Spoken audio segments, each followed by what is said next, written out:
Hello, this is Dr. Tushar Shah, 21st of August. We are in the last lap of our race against time, talking about outpatient management of COVID-19. Only 3 or 4 videos left, I promise you.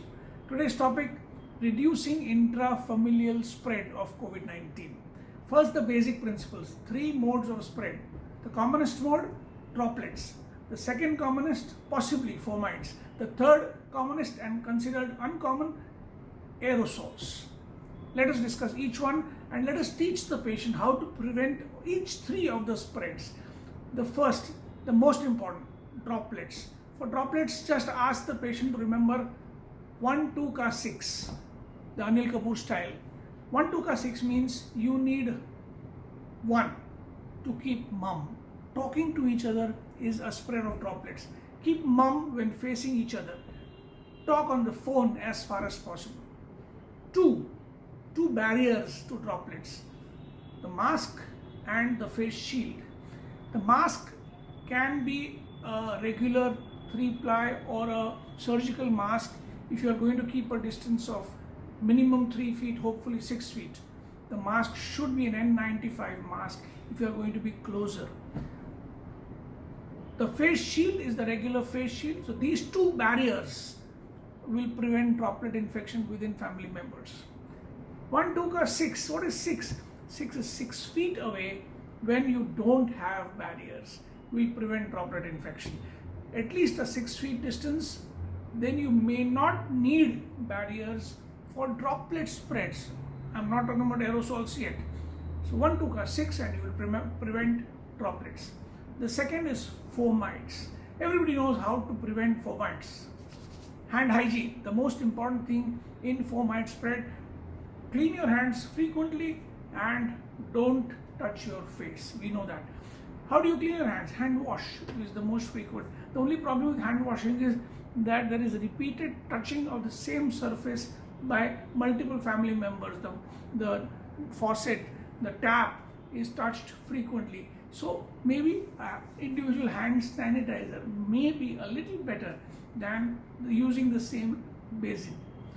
We all know that fomites are spread most commonly by the patient giving objects for cleaning, utensils, clothes to the relative outside.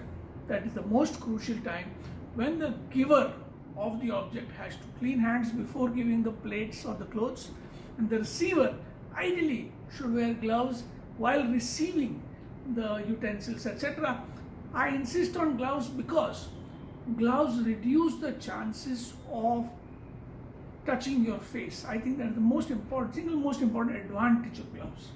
So fomite spread is the second spread. And the third spread, which is aerosol spread. We all know now that aerosols are an important source of spread in a closed environment, whether it's a hutment of a slum dweller or a 40-meter flat of an apartment. We know that aerosols can travel 40 meters.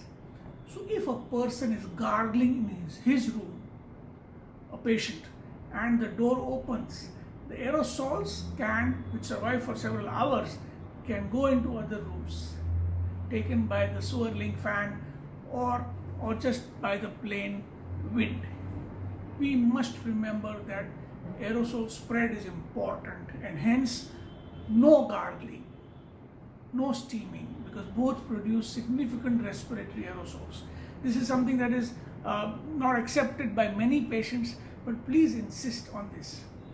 Also, aerosols are spread by the closeness of the environment, and therefore keeping windows open, keeping fans open, reducing air conditioning, especially in the daytime. You should keep that in mind to reduce aerosols. So keep windows, doors open as much as possible. So these are the 3 things that the patient has to remember, and therefore will probably prevent spread. One important thing, what is the utility of N95 masks within the house? If a patient has to be in proximity, for suppose a COVID patient is bedridden, you have to give the COVID patient food or feed the COVID patient. This is the time when an N95 is mandatory, a face shield is mandatory, and gloves are mandatory.